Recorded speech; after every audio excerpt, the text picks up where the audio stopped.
Bienvenue. Bienvenue à chacune, à chacun. J'ai envie de dire en ce soir de Noël, en tout cas en cette soirée de veillée de Noël. C'est la date que nous avons choisie pour nous réjouir, pour fêter ensemble ici à la Maison Bleu Ciel cette naissance qui nous est annoncée, ce qui était en gestation en nous, autour de nous, depuis longtemps peut-être, et qui, selon les récits de la Bible, nous est annoncé comme la naissance d'un enfant. Nous sommes venus pour voir comment cette naissance peut répondre à ce que nous attendons à l'intérieur. Et c'est vrai que souvent, on se demande un petit peu en quoi cette naissance nous concerne. Il s'agit d'un récit d'une naissance d'un enfant qui est né il y a 2000 ans à peu près, comme des milliers, comme des millions d'autres enfants. En quoi cette naissance est-elle pour nous encore importante aujourd'hui? En quoi est-elle une expérience? Et c'est la naissance de qui finalement? Qui était cet enfant? Et à quoi devons-nous à notre tour naître? À quel genre de naissance? Et à quoi la... Voilà, merci. C'est vrai qu'il y a une caméra qui est juste dans l'axe. Je suis désolé, mais c'est possible de se mettre un tout petit peu plus à côté quand même. Alors qu'on trouve un truc. Donc en quoi cette naissance et peut être une naissance pour nous et peut-être aussi pour le monde, pour chacun de nos membres de nos familles, chacun des membres de l'humanité qui est autour de nous, mais aussi comment est-ce que cette naissance peut devenir une naissance pour le monde, pour tout ce qui vit. Comment est-ce qu'elle peut même devenir une naissance pour les arbres, pour les fleurs, pour les pierres? Qu'est-ce que cette naissance vient nous dire et vient représenter comme expérience pour nous? Eh bien, c'est ce qu'on vous invite, Manuel et moi, à explorer ce soir. Ce, ce sera un peu comme une heure bleu ciel. Donc, pour ceux qui ont l'habitude, bah, c'est un temps fait de chants, de paroles, mais aussi de beaucoup de silence. On aura un long temps de silence. Voilà donc un chant de Noël qu'on dit traditionnel, qui émane de la tradition populaire, qui raconte l'histoire à sa manière, une sorte de comme un catéchisme, hein, tout à fait émouvant, et donc qui raconte un miracle qui me touche bien. Un miracle qui me touche bien, c'est-à-dire on est bien dans le domaine de l'émotivité, de l'émotionnel, du cœur, hein. Et ce miracle, c'est quoi? C'est un enfant qui vient de naître, qui parle sans cesse, jamais ne dormant. Voilà, c'est une façon tellement belle, tellement poétique, hein, tellement naïve au sens d'émerveillement, de dire le verbe s'est fait chair, la parole s'est fait chair, parle sans cesse, puisque c'est une parole. Il parle, voilà. Parle sans cesse, et puis aussi, j'ai ouï les anges du ciel descendus. Ça veut dire une présence là, sur la terre, au plus bas de la matière, sur la paille, hein, euh, mais une présence d'une telle lumière qu'il permet une clairière, hein, de lumière qui permet aux anges de descendre aussi bas, hein, et de chanter la, la merveille de l'événement, hein. Voilà. Donc, cette naissance d'un enfant qui en réalité fait écho à deux autres naissances, puisque dans la tradition, depuis très, très tôt dans le christianisme, la période de Noël, en fait, on fête 3 naissances. On fait 3 fois la même naissance en réalité. La première naissance, c'est la naissance de la manifestation, c'est-à-dire la naissance du ce que dans le récit chrétien on appelle le Père qui, par son souffle, par l'information créatrice, génère la manifestation, génère le Fils. Et pour nous, c'est génère les univers, les multivers, on dit maintenant. Hein. Et donc, voilà, tout ce qui est, hein, tout ce qui est de cette génération-là, de cette genèse-là. Et cette genèse est perpétuelle, puisque tant que le Père souffle par l'Esprit l'information créatrice, le Fils, alors les choses sont en manifestation.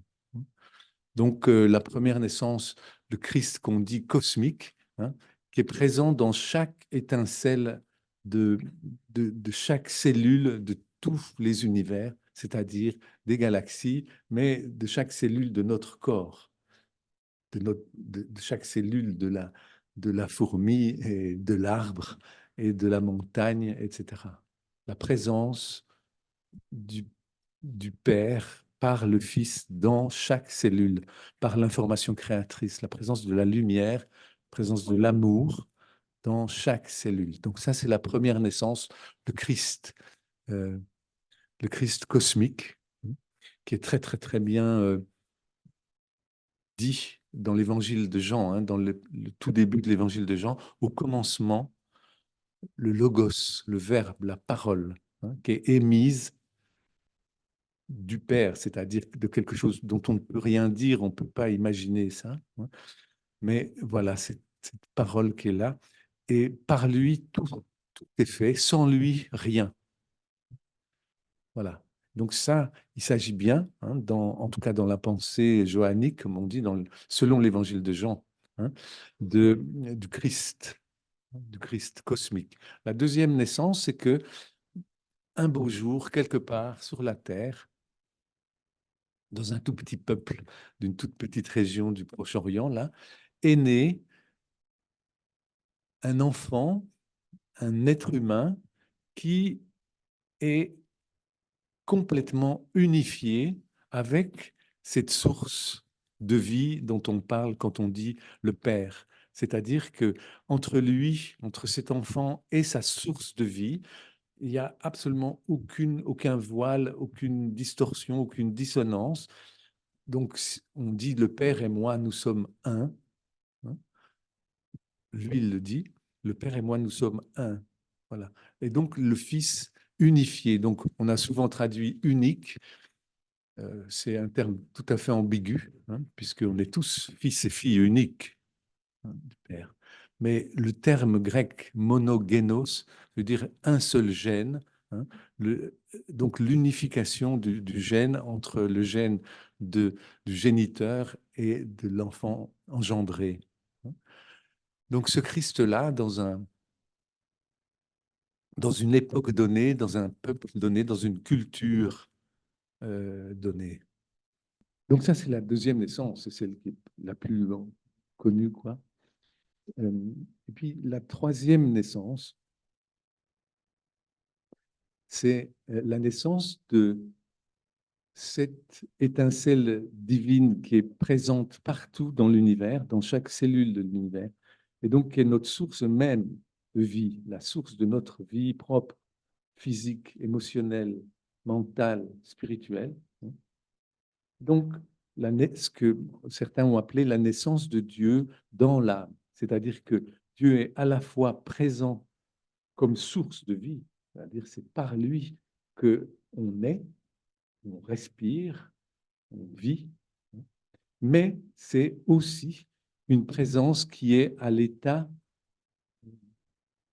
latent, présence potentielle que nous avons à nourrir et que nous avons à mettre au monde. Voilà. Et donc, qu'on appelle donc le Christ intérieur. Donc, ces trois naissances sont figurées dans la tradition euh, chrétienne depuis très, très, très, très longtemps, bien avant les différents schismes, par trois messes. La messe dite de trois liturgies, la liturgie de minuit, qui célèbre donc le Christ cosmique comme fils de comme la création, fils d'un souffle, d'une énergie, d'une intelligence, d'un amour qui dépasse tout entendement pour nous, là, pauvres petites fourmis. La messe de l'aurore, qui signale donc la naissance d'un enfant, Yeshua, celui qui sauve, hein, en Palestine. Et puis la messe du jour, qui signifie cette naissance de Dieu en l'âme, dans l'âme de chacun, l'âme au sens grec, hein, c'est-à-dire le, la, la psyché, voilà, le corps et la psyché, hein, et pas l'âme étincelle divine, comme on la comprend maintenant. Voilà.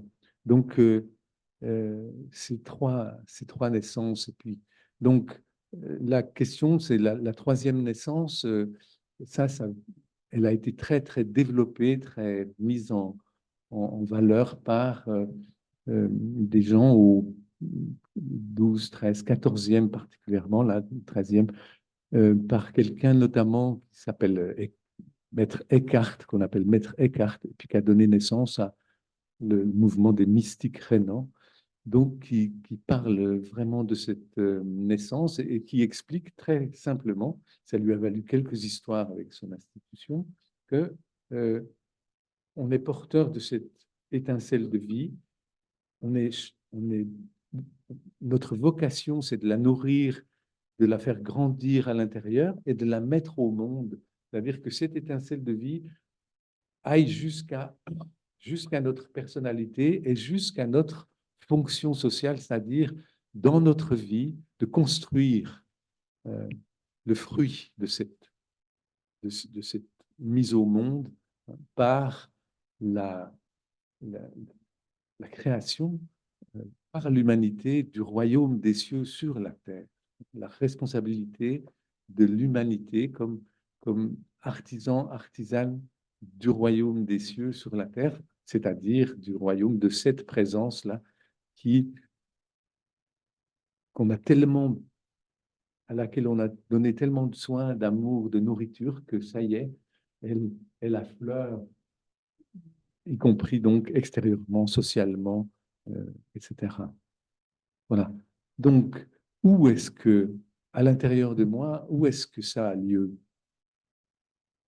Ça a lieu dans cet endroit que Eckhart donc appelle la noblesse d'âme, c'est-à-dire toutes les actions, toutes les pensées, toutes les méditations, toutes les paroles que je dis qui sont dédiées à cette source de vie, à cette source de lumière, à cette source d'amour que je porte en moi, que tu portes en toi, que tu portes, que chaque être humain porte consciemment en lui-même.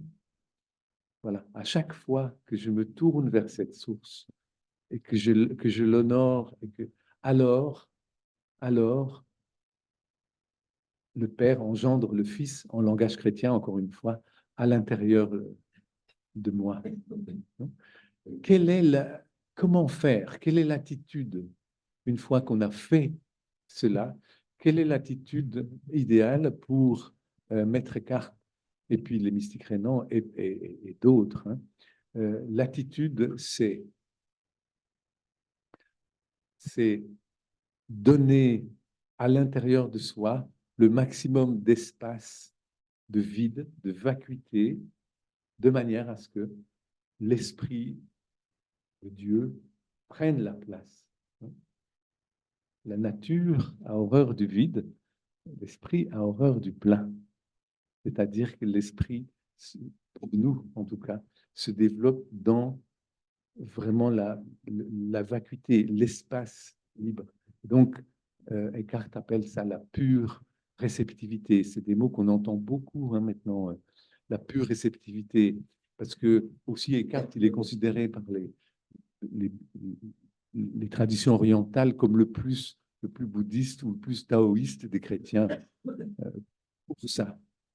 C'est-à-dire de se défaire de toute représentation de Dieu. Dès que je dis Dieu, je suis à côté de la plaque, parce que Dieu est absolument indicible. La seule chose qu'on puisse faire, c'est faire silence et puis devenir pure réceptivité pour que Dieu ait l'espace voilà. Et puis en termes de parole, c'est pour que la parole soit, il faut que toi, tu sois en silence, que ta personnalité soit en silence. Dès que tu parles à l'intérieur de toi avec ton mental sans arrêt discursif, alors la parole de Dieu est inaudible.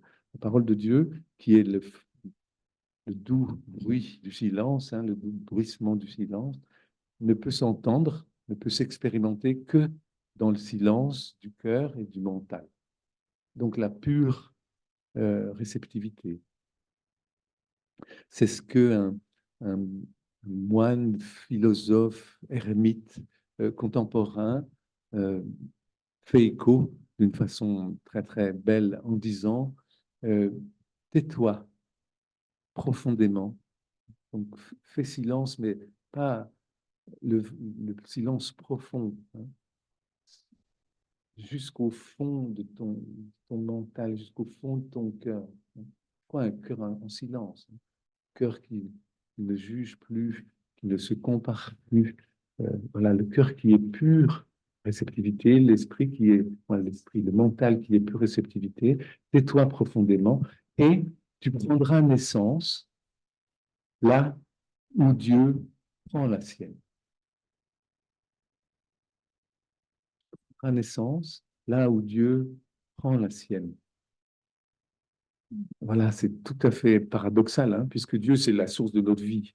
Mais, comme on disait tout à l'heure, il est encore potentiel. Et sa naissance, cette naissance consciente, parce que nous lui donnons l'espace pour, et puis nous désirons, nous avons foi dans cet épanouissement, eh bien, ne peut être fait que dans le silence. Et ce silence génère la naissance de Dieu qui est tout autre, hein, plus beau que moi, plus intelligent que moi, plus aimant que moi, et en même temps, le cœur du cœur de moi-même, plus moi que moi-même. Voilà. Hein, donc tous ces paradoxes sont tellement générateurs de contemplation, de méditation, que à eux seuls suffisent le chemin de méditation pour, voilà, pour essayer de mettre au monde cet enfant intérieur, ce Christ intérieur. Hein. Et donc, c'est ce qui a fait dire aussi à Maître Eckhart que donc, on est tous mères, du coup. Hein. On est tous mères de Dieu, et donc on est tous Myriam, hein, Marie, euh, en tant qu'enfantant cet enfant-là. Hein. Donc, ce qui lui a valu, encore une fois, quelques problèmes de la part des autorités. Voilà. Quel est le fruit de ce processus-là, hein, qui est le processus vraiment le plus naturel de l'évolution humaine, de l'accomplissement de l'humanité, là où l'humanité devient vraiment elle-même? Quel est le fruit de ça? Le fruit est très simplement dit, hein, c'est la divinisation de l'homme. C'est-à-dire que c'est l'écho d'une parole qui est dite, pareil, dans la tradition chrétienne depuis le IIe siècle. Hein, les premières traces écrites de cette parole, on les a par Saint Irénée de Lyon, hein, un évêque de Lyon, qui dit, et puis plein d'autres à sa suite, hein, Dieu s'est fait homme, Dieu s'est fait homme, pour que l'homme se fasse Dieu. Dieu s'est fait homme pour que l'homme se fasse Dieu. Dieu s'est fait homme pour que l'homme se fasse Dieu. Dieu s'est fait homme pour que l'homme se fasse Dieu. Et là, on entend déjà le cycle, hein, comme un cycle respiratoire, quoi, hein. Dieu qui expire, et puis l'humanité qui est inspirée, et puis qui donne naissance à cet enfant unifié, hein, de Yeshua. Et cet enfant unifié, pour que l'homme se fasse Dieu, c'est-à-dire par, non pas par imitation de cet enfant, mais par, par compagnonnage de cet enfant, eh ben, cet enfant-là donne la voie de retour vers le Père, et le Père engendre le Fils, et l'humanité est divinisée. Donc c'est un très très beau mouvement respiratoire, hein, d'invocation, d'évocation, et puis c'est aussi, c'est ça qui est le plus aussi touchant, hein, c'est que ce mouvement respiratoire, il a une sorte de miniaturisation à l'intérieur de nous par le souffle, par le simple fait que de l'air rentre dans nos poumons. On ne sait pas comment, pourquoi. Hein. Le premier souffle, le premier inspire du nouveau-né à la sortie du ventre de sa mère. Voilà. Et puis, la vie est faite d'inspire, d'expire, d'inspire, d'expire, et se finit par l'expire.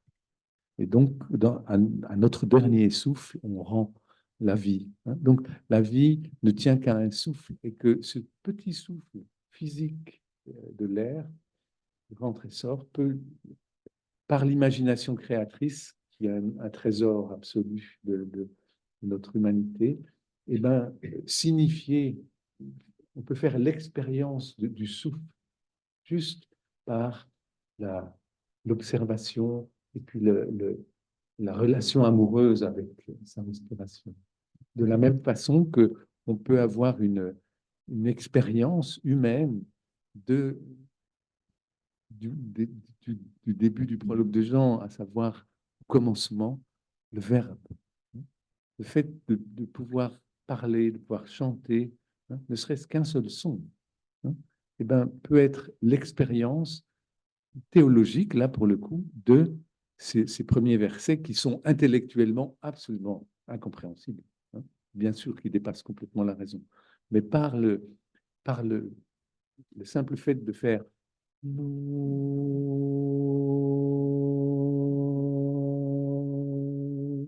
par l'imagination, sentir que le son créateur, c'est pas de la mégalomanie, hein, c'est simplement la résonance, hein, la résonance de ce qui est en haut et comme ce qui est en bas. Voilà. Donc ça, c'est bien beau, quoi. Sauf que, alors pourquoi est-ce que la pauvre humanité en est là? Encore de tant de souffrance, de tant d'impasse, de tant de douleur, de tant de peur. Pourquoi? Pourquoi? Parce que la réponse est toujours dans cet immense paradoxe, hein, de la vulnérabilité de Dieu. C'est-à-dire Dieu est l'être le plus vulnérable qui soit. Le Christ intérieur est l'être le plus vulnérable qui soit, qui peut être balayé par la première tempête émotionnelle ou la première réflexion. Voilà. Voilà. La vulnérabilité de Dieu euh, fait que qu'on en est encore là, fait que on porte une énorme responsabilité de la mise au monde de ce Christ intérieur et de la mise au monde de l'effet social de ça, c'est-à-dire ce qu'on appelle en termes chrétiens le royaume de Dieu. Voilà. Et donc, pour dire ça bien mieux que moi, il y a un grand disciple de Jésus qui a dit la chose suivante, Dieu fragile, c'est la donnée la plus émouvante, la plus bouleversante, la plus neuve et la plus essentielle de l'Évangile. Un Dieu fragile est remis entre nos mains. Un Dieu fragile est confié à notre conscience. Dieu est fragile et désarmé. C'est à nous de le protéger contre nous-mêmes.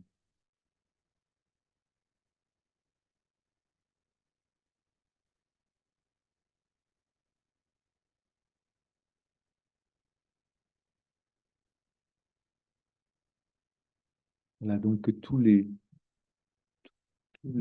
personnes dans le monde entier réunies pour dire tout ça, contribuent à la mise au monde de cette humanité humaine, hein, tout simplement, qui vit de justes relations humaines, dans la bonne volonté. Voilà. Donc pour faire résonner ça et peut-être faire amplifier ça depuis notre petite, microscopique petite communauté, hein, au sein de Genève, au sein de la Suisse, au sein de l'Europe, au sein de la planète, et ben, quelques instants de silence pour nourrir cet enfant intérieur, et puis que cet enfant intérieur, cette énergie-là de lumière, de paix, d'amour, croise toutes les autres énergies de lumière, de paix, d'amour dans le monde, parce que tout simplement, c'est pour ça que le monde tient encore debout. Hein. Donc, continuons à nourrir cette humanité humaine.